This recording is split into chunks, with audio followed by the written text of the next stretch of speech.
Welcome to the Life and Leadership Podcast, where we discuss business, leadership, and friendship. I'm Zach Goebel. And I'm Jared Toach. Thank you for joining us today.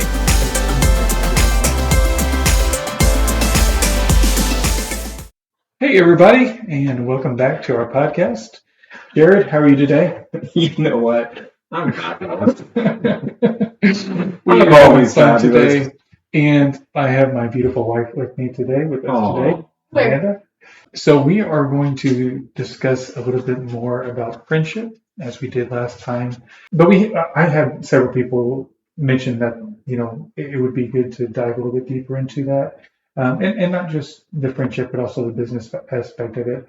And then Amanda and I think we were at dinner or something. I can't remember where we were, but we were chatting about the podcast and chatting about it. And she had mentioned a couple ideas that she had to, again, talk a little bit, expound on it a little bit more. This was not a request to be featured.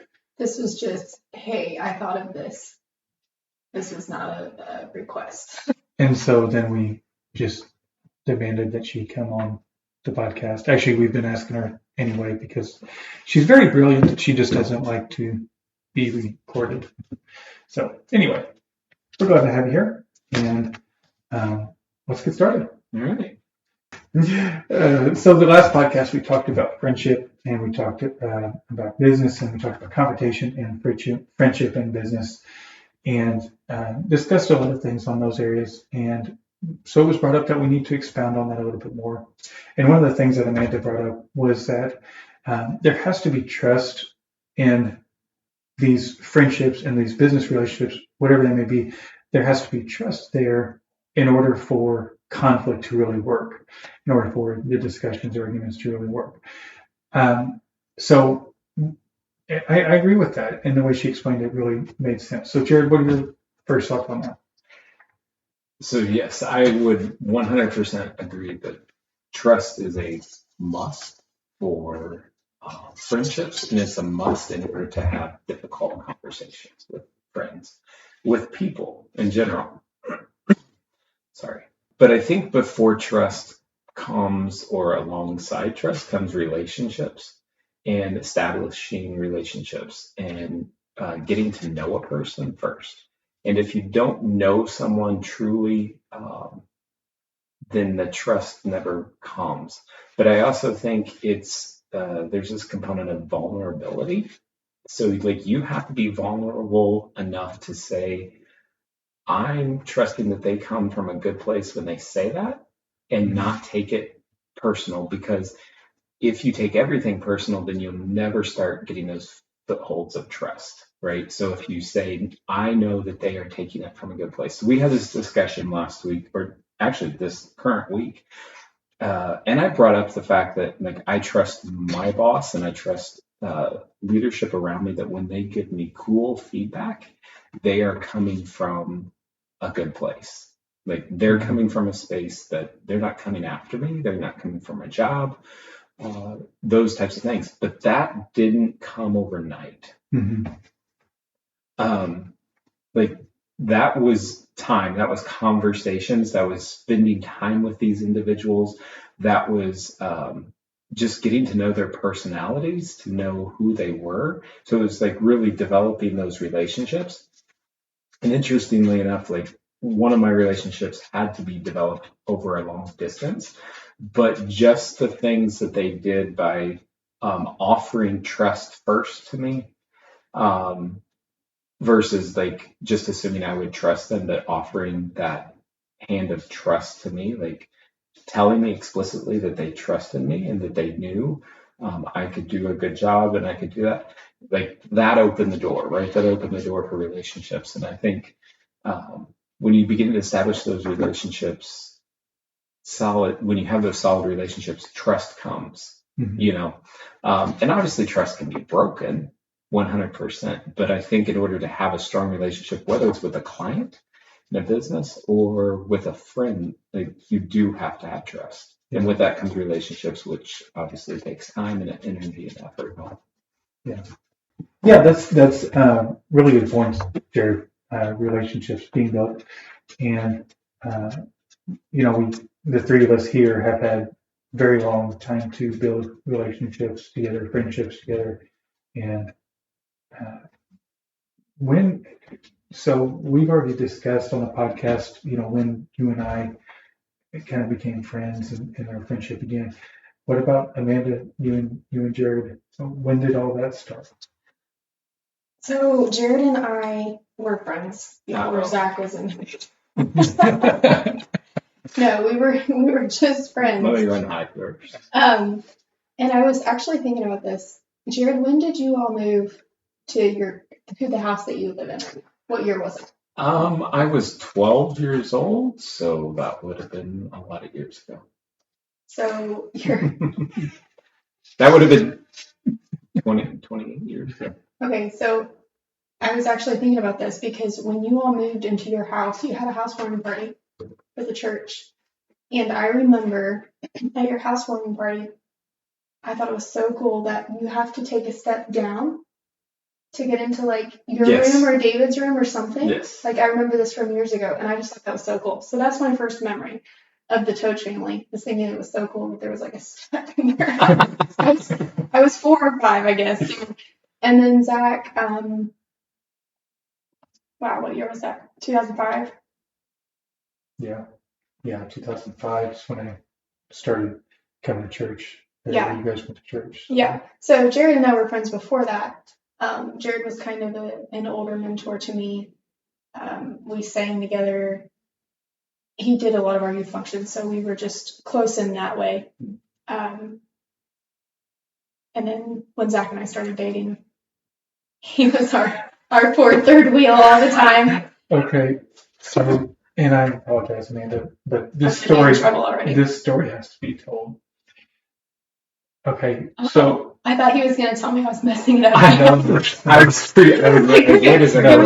This story has to be told. So when we were all younger, and Jared was, as Amanda just mentioned, he was really involved with the youth group and stuff when we were in the youth group. That just shows how much older he is than we are. Real. He was really involved with helping the youth and everything. And so we had prayer meetings together. We were involved with a bunch of things together. And Jared has always been a help to us, and hopefully we've been a help to him spiritually and things back and forth. There's been times where he's called me, and well, especially in my younger years, he'd call me, and the Lord had been dealing with you and telling you that I wasn't doing right. And you'd call me and say, "What are you doing?" And I'd lie to him and say I was fine. But anyway, Jared, we need to tell this story about you and Amanda and the dream. Oh, that story. That story. Okay, This story needs to be told. So yeah, I would say just backing up a little bit, and I know Amanda talked about our friendship or relationship, like when it started. So I think we used to text back and forth maybe once you got a cell phone, and we're just kind of more like, I would say, like a younger sister and older brother type of relationship, right? Yeah. And we had formed a relationship. I'd formed a relationship with her family and everybody, so I felt very close and connected with their family. And they had gone on a trip to Hawaii, and I don't know, like sometimes I get these harebrained ideas, and I hear things, and I'm like, I'm gonna try this out on somebody. And this was I was 16 years old, and it was New Year's night, and Hawaii was, I think, 4 hours time difference, 3 or 4, I don't remember. And I was there with my family, and so it was like 8 o'clock there or whatever, 8 or 9 o'clock at night. Sun's going down, nice and bright and shiny. But they were done with New Year's Eve service. So he calls at like this, I knew is an ungodly hour there. And New Year's Eve service is usually a big service for us. It's like a milestone service. It's a good service. So I thought this was real. Keep in mind, I thought this was a legit, sincere thing happening. Yeah. So like our friendship was that, like, I would definitely say, like, I tried to be a support to her, and like I think in many ways she was a support to me. Just things in life happen, right? So I call her at this late hour and just, very serious and very intense about having a dream. And, I said, in this dream, I was struggling. I was having a really difficult time just in life in general, and didn't know if I could make it another day and all this kind of stuff. And I said, I felt like we were on this pathway to heaven, and I just couldn't make it anymore. I told her I couldn't make it anymore.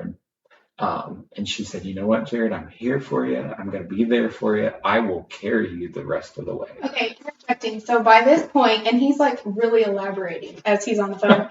Okay, so by this point in his story that he's telling me, I was hiding and crying because I thought it was so real and so moving and just tears. Yeah, and I was laying it on really thick, and I was almost in tears as well. I'm just saying, like, Amanda, you were carrying me to heaven's gates because I couldn't make it. I was so worn out, and life had just gotten me in such a bad spot and a bad place, and I couldn't make it another day. And then she carried me up to the gates of heaven, and we got there, and there stands St. Peter, and he looks at me and he says, "You made it. Come on in, but you can leave your donkey at the door." And the phone went click. I was so angry. I was screaming. I was so mad. And actually, that is the first time probably in our friendship relationship that I actually knew she was mad. Yeah, because I went from high to I could have killed him if we would have been 20 hours apart. Oh, that's hilarious. We got to get that. There was one other funny story involving the three of us, and Amanda was at school, and I have no idea what we were doing. Because you were probably skipping school that day. No, you were out of school. Yeah, I was probably out of school at that point. But you were skipping college. That's okay. Just saying, you were in college and you were skipping college. Well, there's no doubt. I did night classes. But anyway, so I had Jared's phone somehow. You were skipping work. I stole his phone from him.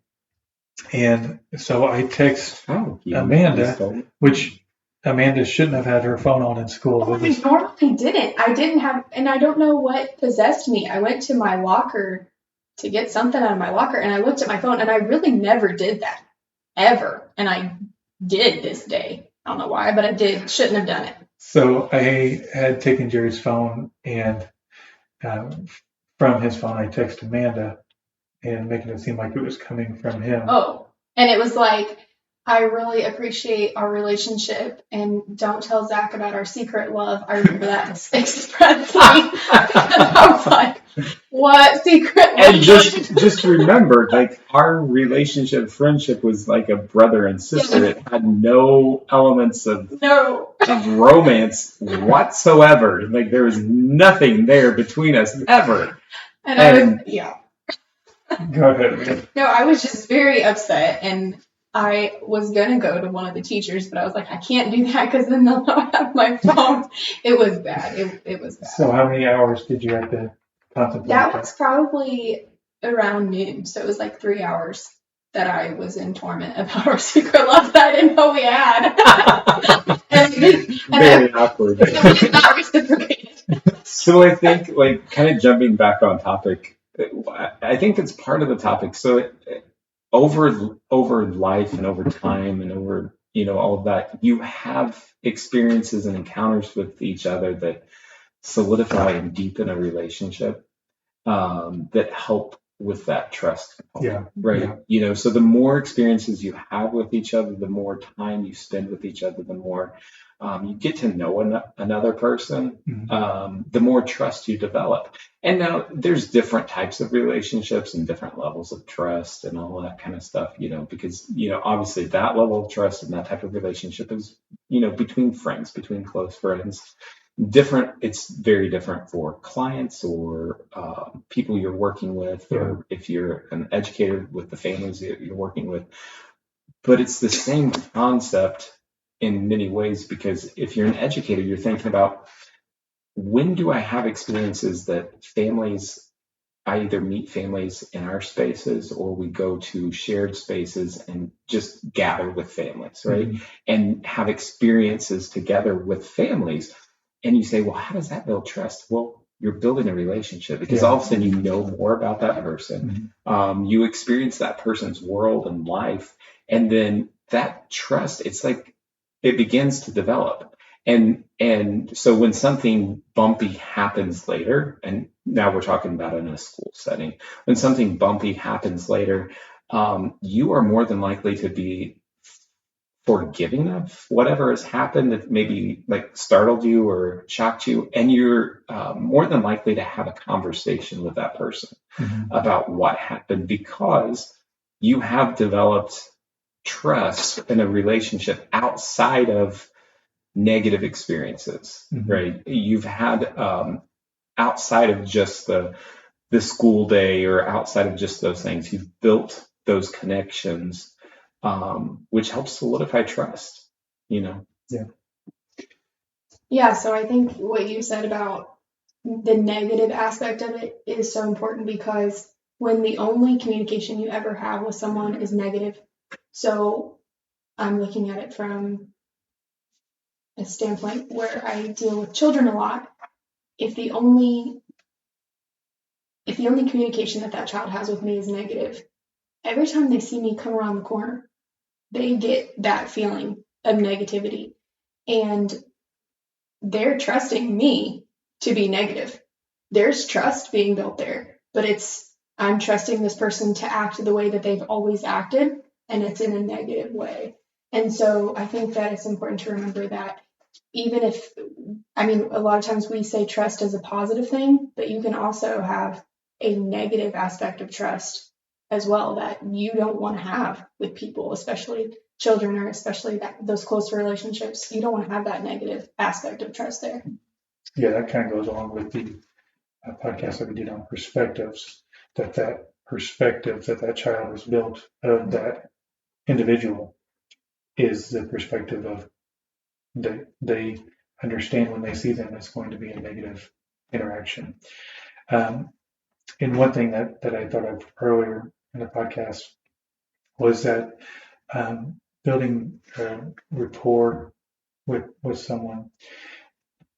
When you come into a first-time conversation with someone, and that first-time conversation happens to turn into a discussion or an argument about a particular topic,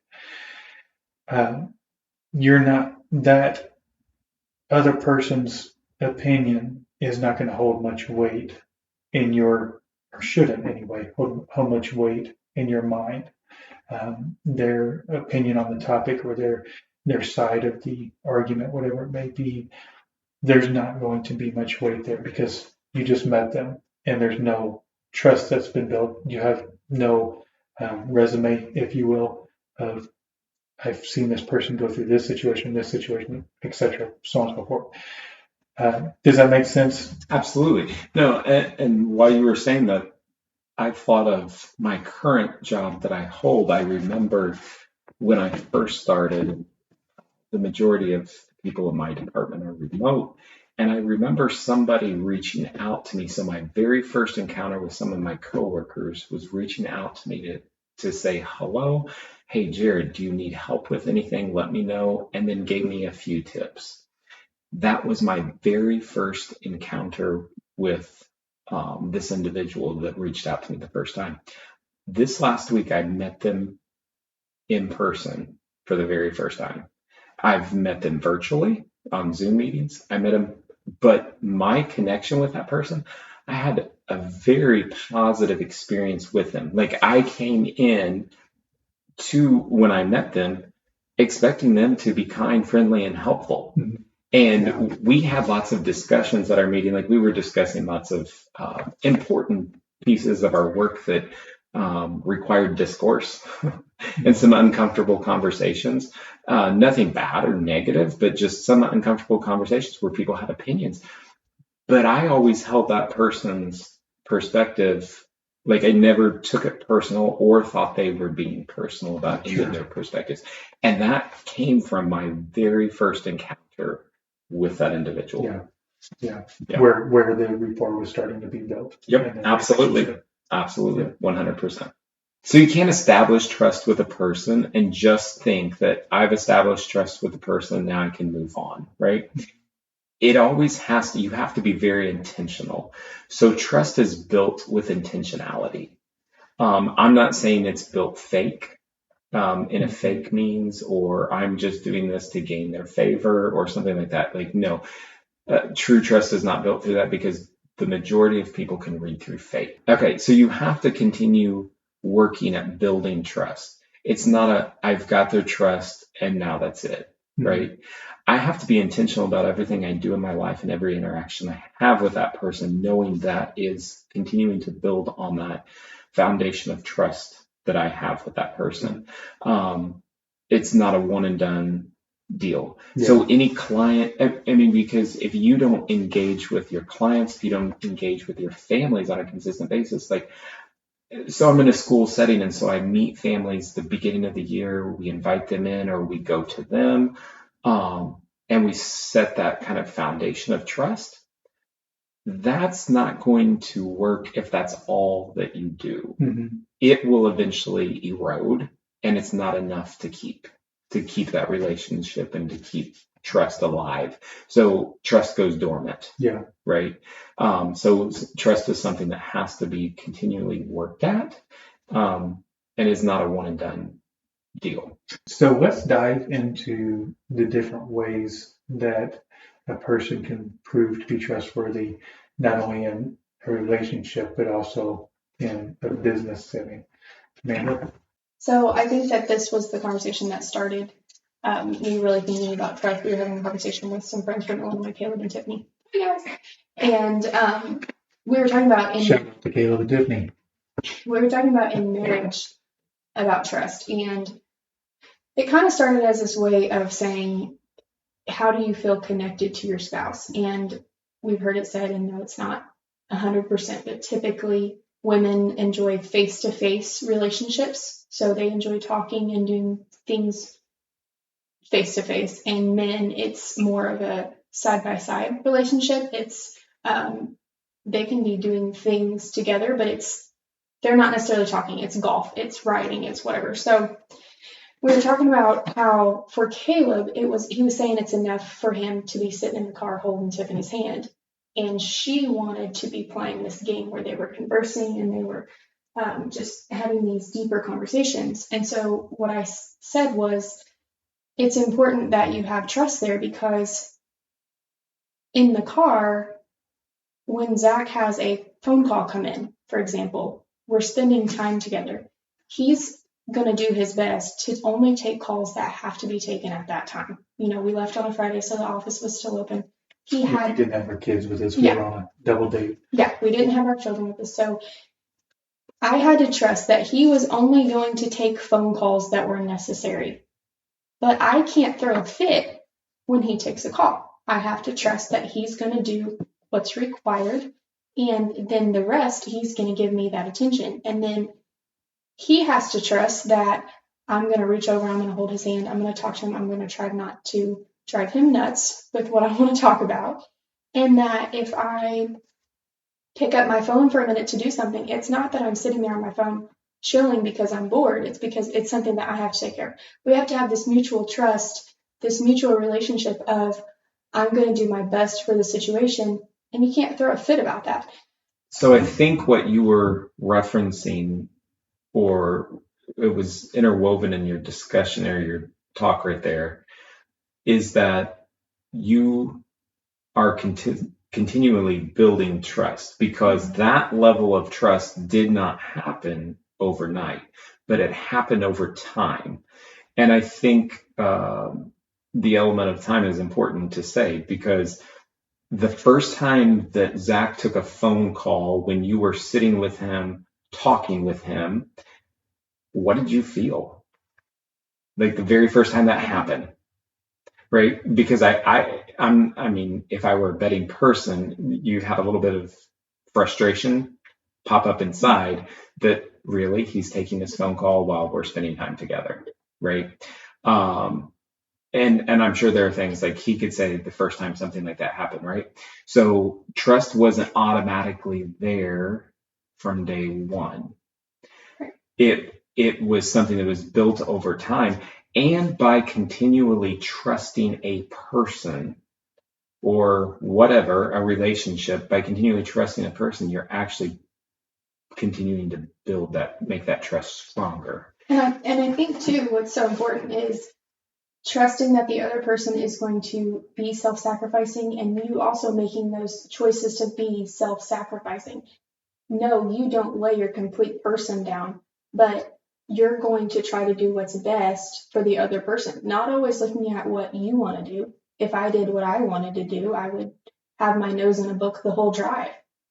Yeah. That's not the right decision for our relationship. If he got to do what he wanted to do all the time and was never self-sacrificing, I wouldn't be able to trust that relationship. I wouldn't be able to trust that he has our best intention, our best what's the word I'm looking for? Our best interest in mind. I wouldn't trust that. I would.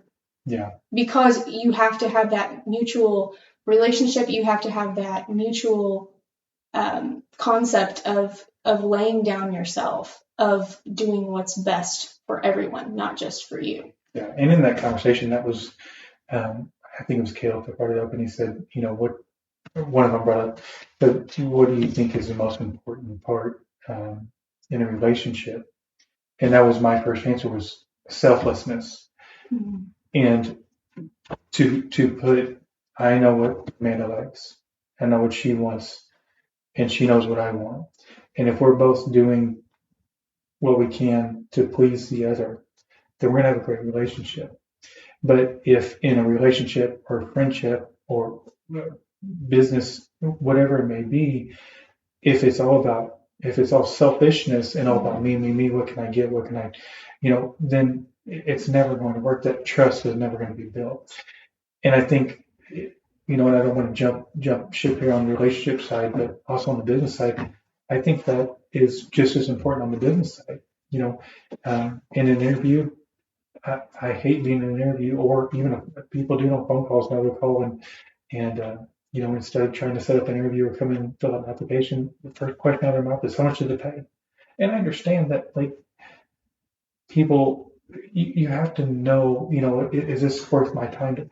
But if what do you pay and what are your benefits is the first thing out of your mouth, what are you bringing to the table?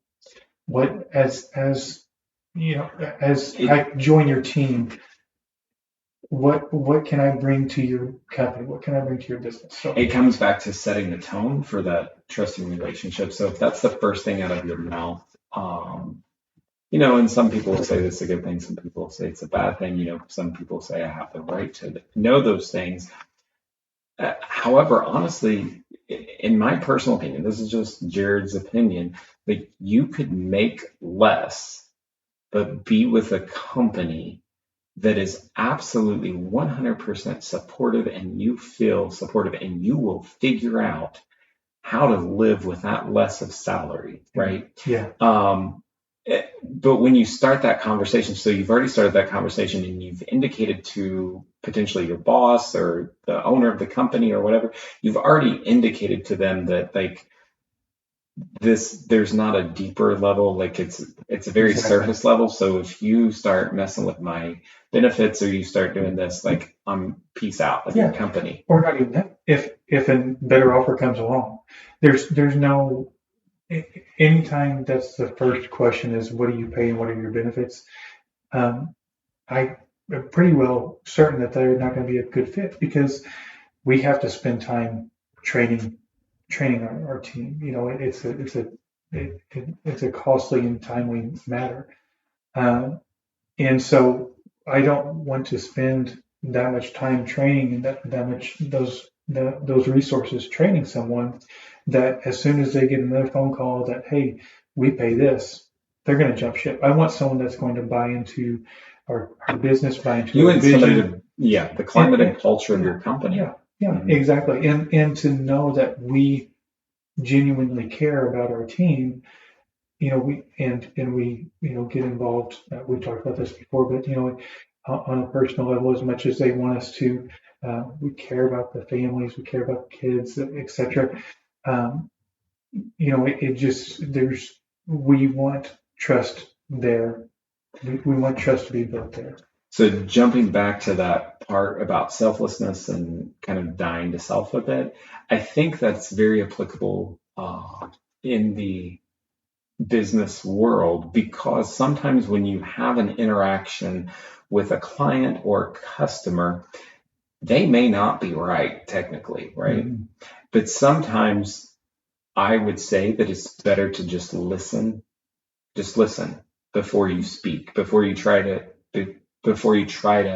point out like their errors or wrongs, or sometimes it may not even be necessary to point out what they're saying is wrong, but listening, because and it kind of just depends on the situation.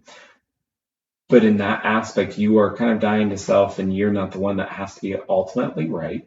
And it could come back that person figures out that they are like maybe that wasn't right, but you haven't severed the relationship. Mm-hmm. So it offers them a space of grace to come back if they need to come back and say, oh yeah, because they know that you didn't bring like strong emotion into the discussion, into the dialogue, so I'm sure like with you, with the, I don't know if I can say this on here, but like with the trash company, right? So you get an unhappy customer, something that's happened, and instead of trying to justify why they are wrong, soon as they start making their complaint, justifying why their complaint is wrong, you hear them out first, right?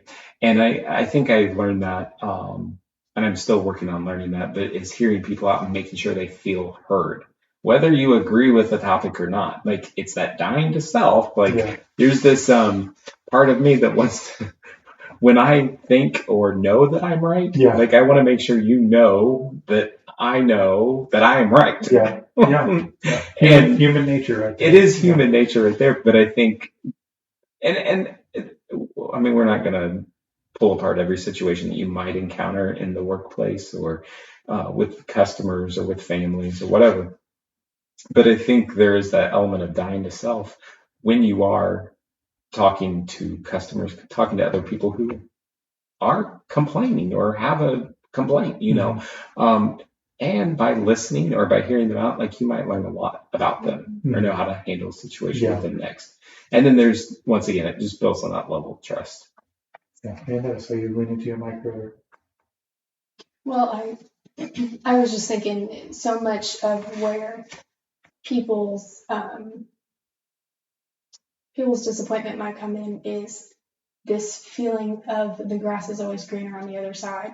So you were talking about hiring, or Jared with somebody being right or whatever. So many times a new hire or a customer, I'll just go somewhere else. Well, most of the time the grass is not greener on the other side of the fence, whether that be an employee, employer, customer, husband and wife.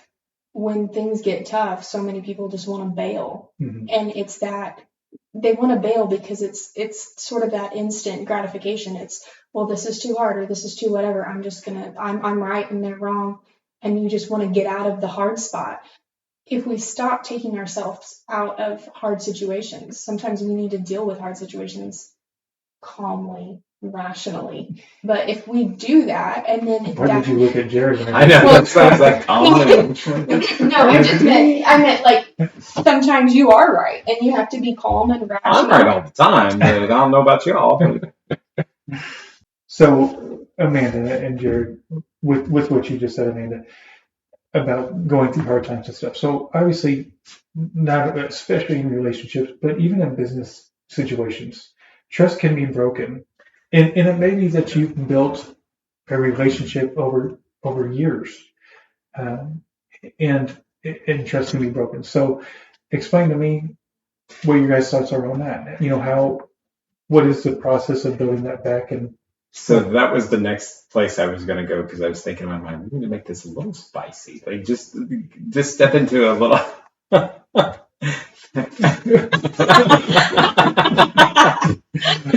No, we need to step this up and get a little bit more, more intense than just the surface level warm and fuzzy stuff. Trust can be broken. Yeah, absolutely, 100%. Yes. It can be broken in relationships. It can be broken in friendships. It can be broken in clients, customers, families. So what do you do when that trust is broken, how do you build it back? And I would say that there are some circumstances that it may not be repairable.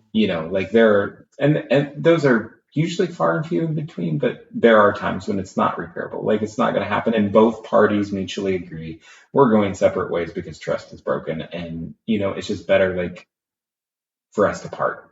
But I think then what happens again is you basically start back over from square one. And I mean, so you're saying, just to clarify, you're saying if it's a situation where you're not parting. So if it's a situation where trust has been broken and both parties, whether business or relationship, friendship, whatever, both parties are willing to and agree that there needs to be rebuilding. Yeah. So you're starting that relationship building from square one. Okay. And probably having some agreements about like, depending on what it is, but like about how we're going to handle things moving forward. But then once again, you're building back up. If you think about like, if you had a big bar of chocolate and it was melting, but you kept it in that's probably a horrible metaphor. No, Easter was not too long ago. Yeah. We still have a bowl of chocolate right there, so we can go. But then like it starts getting cold again and it starts solidifying again, but it takes time, to come back to get to its hardness again. So it's going to take time. So once again, you start with building that basic relationship with the clients, with the families, with the individual again, that it takes time. And then you also, I think both parties, if they want to build back trust, also have to make a commitment to start letting go of what it was that broke the trust in the first place. Because if you don't make up in your mind that you're going to let that go, then it always has that possibility of creeping back up and eroding the walls and the strength of the trust that you continue to build.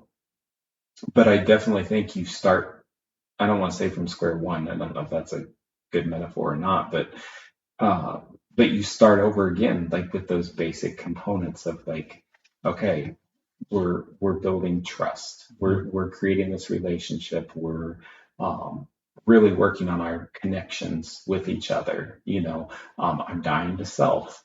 I'm really working on just listening and being with, connecting with that person. I don't know. I kind of rambled there. Yeah, no, I think that's good. And I think obviously there's different levels of trust being broken and in different areas. So probably what we're talking about right now is, especially when we're talking about starting from square one, we're talking about probably a deep level of trust being broken. Mm-hmm. Again, whether it's in the business or in the relationship side. So, Amanda, anything on that? I think it's important to remember, like Jared said, Jared actually liked the chocolate deal because it does take time to build things. And Dr. John Deloney, shout out to Dr. John Deloney. Maybe someday he'll know who we are. He says maybe we'll have him on here as a guest. No, he says that whenever you have trust for something broken, you have to start. Even the foundation itself is broken if trust is broken. So you have to start totally new. And you can look at that in two ways. You can look at that as I'm trying to rebuild what I had before, or I can build something totally new. And so what do I want it to look like now? I don't want it to look like what it looked like before. I want it to be a stronger house. I want it to be a better house. You know what? We messed up in this area before. Let's make this a little better. Let's do this a little different. And you can totally rebuild something, and you can have something better than what you had before. But you might have to start. You will have to start. Clear the foundation, clear it all away because it's broken. It's been broken. So clear it out and start new. And I think that is so true. And if you think in the business world with broken relationships with clients and all that kind of stuff, it usually starts with one side or the other really leaning on that and leaning into that idea and concept of selflessness and being willing to die to themselves even when they know, like, okay, I might be right in this particular situation, but you know what? I'm going to just keep my mouth shut and we're going to just let it go right now, right? Because you know that other individual, if you push back, you run the risk of weakening or destroying what you're rebuilding.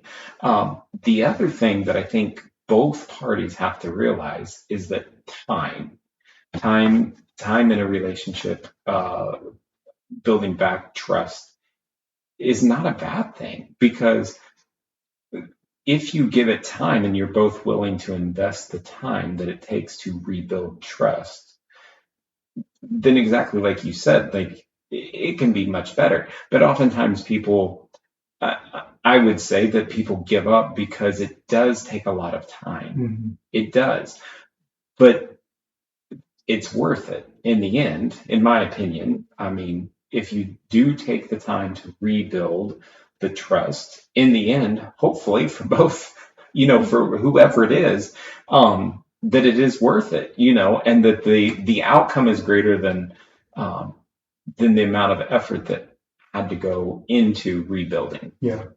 So two things on when you're talking about business trust, Amanda, you'll probably know who I'm talking about, but two situations in the business side that we have dealt with in the past, I don't know, 6, 7 years, something like that. We had a restaurant owner get mad at us because we wouldn't come wash his dumpster. And we just don't offer that service. There are companies out there that will go wash dumpsters and carts and things, but we just don't do it. We don't have the equipment or the manpower for it. It's not a service we offer. So he was mad that we wouldn't do that, and so he canceled service and went with somebody else. And went through his 3 or 5 year contract or whatever it would have been at the time. I think 3 years. I don't think he was gone that long, but went through that contract, and I think probably the whole time regretted it. And whenever he came back as a customer, now he's one of our best customers. And, he'll tell the world about us. He tells everyone about us because the service is so good. And because that trust was rebuilt, it was kind of broken and taken down to nothing, and then rebuilt into something that's, much better. So, whereas the first time around it was kind of shallow and it was more of a, not a relationship, not a trust built. I wonder if you could use the word instead of relationship when it's like the former, it's more of a transaction. Yeah. And then you have that separating period, and then it's more of a relationship. Yeah. It was transactional. Yeah. It was just like, you're providing me a service, like whatever. Now it's very intimate for them, right? Because they really deeply appreciate the service. However, what I'm going to say is, if you all had copped an attitude about what he did, and had he copped a really negative attitude about what you didn't offer, right, to him that he wanted, both ways, like, it would have been even more difficult. Sure. And may not have ever happened, like the rebuilding of the trust, right? The rebuild or the creation of a deeper relationship may not have ever happened because of how you separated ways, or how you welcomed him back. If you would have started your conversation off, or kind of like you had said, like, I bet you regretted the last 3 to 5 years. Like, if that's how you started your conversation off, unless you know the person really well, like, he may have said, and you know what? And I'll just be just fine with them. Because if you're going to start off our contract, holding this over my head, if you are having to rebuild trust or recreate that in another way or manner, holding that over another person's head constantly, like, you're just going down a negative path. Yeah, I think retaliatory doesn't work. That's not. It doesn't work. It's not. It doesn't help anybody. So to get specific with that, like Zach mentioned, our business sends quarterly letters. We did for a while. Do we still send quarterly letters? Yeah, we we try very hard. There's sometimes where we don't. Right. Yes, most of the time we do. Okay, so for specifics on how to build relationships with customers, we send quarterly letters, and then also we have a very active Facebook page. So when something comes up, like our customers trust us to pick up their service when they're supposed to get their account serviced. Well, we have snow come through. Again, you're not going to please everybody, but they just put that post on there on Facebook. Mm-hmm. Not people just don't wake up and then their account's not serviced, but then they can see on Facebook, oh, hey, because of the snow that everybody can see, they're going to say they won't be there today. Oh, that makes me happy. And you get these thumbs up and all this stuff, and people comment, thank you for looking out for the good of our community. Thank you for keeping people safe. But just that one little bit of communication goes so far with establishing trust with people. And again, that can be business, that can be a marriage, that can be a friendship. All of it goes back to having good communication in the relationship. Yes, and I think that goes back to every encounter, and this goes back to one of our previous podcasts. Every encounter you have with a person sends messages to individuals, to people. Every touch point you have with someone and every touch point you don't have with someone sends messages to people. And those messages either support the growth of trust in a person or they detract from it. So high touch point or high communication, great communication from an organization is only one component of it, right? Mm-hmm. So communicating out the message of here's what we're doing, here's our schedule, that's one component of it. Then you have the when I call your company, who do I talk to on the phone? How do they interact with me? Are they pleasant? Are they polite? Are they kind? Are they a computer? Or no, exactly 100%. Are they a computer? Yeah. Because I will say, like, recently I've had to interact with customer service, the customer service department of a couple different larger companies, and the ones that are in person and polite are the company that I'm like, but if it's a computer, like it doesn't do anything for me. Yeah. It doesn't endear me to the company anymore. Yeah. It doesn't necessarily make me not like the company anymore, but it doesn't add a level of like trust or something for the company. I will tell you the other company, I won't use the name of the company that I've had to call regarding travel. And there are like three different individuals that I usually speak to. Each of those people, just their interaction with me, just their interaction alone has increased my level of confidence that when I call them, I'm going to get what I need. Then you have, okay, that's their interaction. Then their delivery. Mm-hmm. So then there's their delivery of being able to actually help me with what I need to be helped with.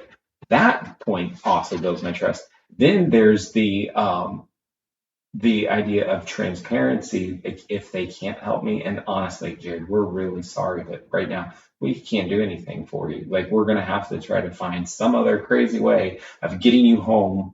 So you see all those touch points then lead back to, and it's the same thing with children, how you speak to a child, how you notice a child, how you interact with a child, how you interact with their parents, how you talk to their parents, how you engage their families. Those are all like touch points of. Yeah. Sorry. So fine. No, well, this story just came on my mind. This is I think I probably blocked it out of my mind, but this goes right along with what we're saying. So for about 2 years ago, we started using a truck camera, dash cameras and everything. It has GPS and it records the cameras, etc. All of the above. And we started using this company that was a small business based out of Florida, and talked with the owners, with the founder and the co-founder, and they could, their sales were way up here. They were top of the line. They were the best business to do business with, etc. In their own words. And so one of the things that attracted me to them was that there was no contract. We purchased the camera systems, and then we would pay them a monthly fee for the monitoring and the dashboard and everything that we can view everything. And so it started out fine, I guess. Not really. It really didn't. There was red flags at the beginning. I had to reach after I told him that I was ready to commit to him. A week later, I had to reach back to him because no one had ever said anything. Come back. Yeah. So there were some red flags there. And so anyway, long story short, it was just for a year and a half. It was just trust being broken. It was just lie after lie after lie on their side. They would promise this, it wouldn't come through. I had a driver go through a horrible accident. Cars pulled out in front of another car. They collided, and then both cars collided with our truck. And I wanted to get the footage from that for the insurance company. Everything. It was not there. The nothing was working at the time.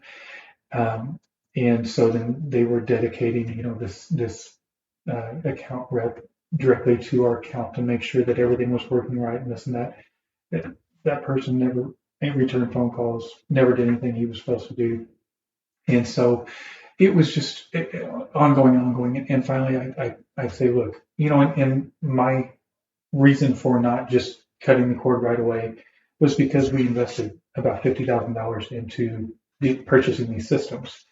And so, and so I was a lot more patient than I should have been.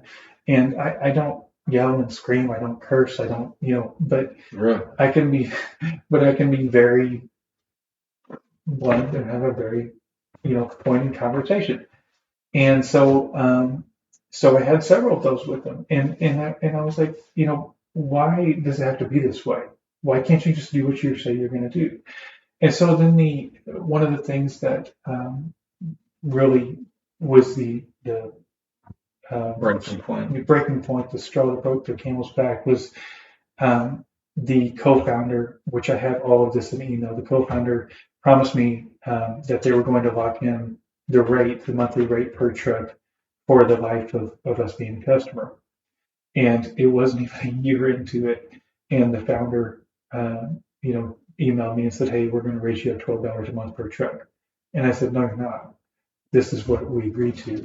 And so anyway, it was back and forth. So long story short, the last email I had from them was from the president, from the founder, who told me that the equipment that we had purchased from them would not work with any other provider because it was directly with their company. And so I emailed him back and I said, well, at least you're consistent. From the very first time I started dealing with you, you were lying, and to the very last email you lied, because I've already had this equipment that we purchased from you on another company's dashboard, and we're already using it. And so from the very beginning to the very end, there was not once they talked a good talk. Yeah. And but there was no customer service behind the sale. There was no trust being built. And they they claim that they're the best in the world, and they are not. Yeah. So anyway, that's like you can say that you have the best company in the world. If you don't build that, if you don't build that trust, and they did nothing to build trust. That's why I think it's so important to understand that every point of contact that you have with an individual builds on that trust component. It's not just one thing. And that's working with children, that's working with adults, that's friendships, that's marriages, that's all things that you can imagine where trust is required and needed to make for thriving working relationships, because everything you do, and sadly, and I don't want to sound despondent about our world and people and humanity, right? Because I want to believe in humanity and believe that people are really trying to be better, but you run into so many people these days that they're so busy on their cell phone, they're so busy with this, so busy with that, that they don't realize that just a simple smile, just a simple like, hey, how you doing? Checking in on you, like, they don't realize that all of those things just create for better positive vibes, but also like help people build trust with other human beings. Realize that people can be good. That there are good humans and that you can build trusting relationships. Yeah. I think a big part of trust also is, Jared kind of hit on it, is not just what you do, but what you don't do. So Zach, as a joke a minute ago, said something about vibes, but if you throw the cold shoulder, if you don't text somebody on their birthday, if you don't reach out and say, how are you doing? If you don't respond to a text message, which I didn't do, I didn't respond to somebody's today. Well, Zach never responds to mine. Well, Trust is waning. but what does that I do? responded to you once. Once you did. Anyways, I think it really is important for relationships. Don't just focus on what you can do, but focus on sometimes what you're not doing. So for specifics, again, sending that text, being kind, so important. Yeah, going out of your way. Yeah, being intentional. Intentional. I think like living an intentional life, living life intentionally. Like, I think there's a book about it too. Pretty sure there is. Yeah, good. It's been awesome. Okay, so thanks for letting me join your podcast. I really don't know. I really think I gave my 2 weeks notice earlier before we started, so I should be on the next one. But for their sake, like and subscribe and do all of the things. I feel like a YouTuber, and I am not a YouTuber. So we can make our millions. Our millions of dollars. So we can pay off this. No, seriously, but thank you for watching today or listening, because you may not be watching, you may just be listening. We appreciate it. Yeah, we do. We appreciate your support, and make sure and hit that thumbs up, like, share, follow, and we will see you guys in the next one. Amanda will be here again.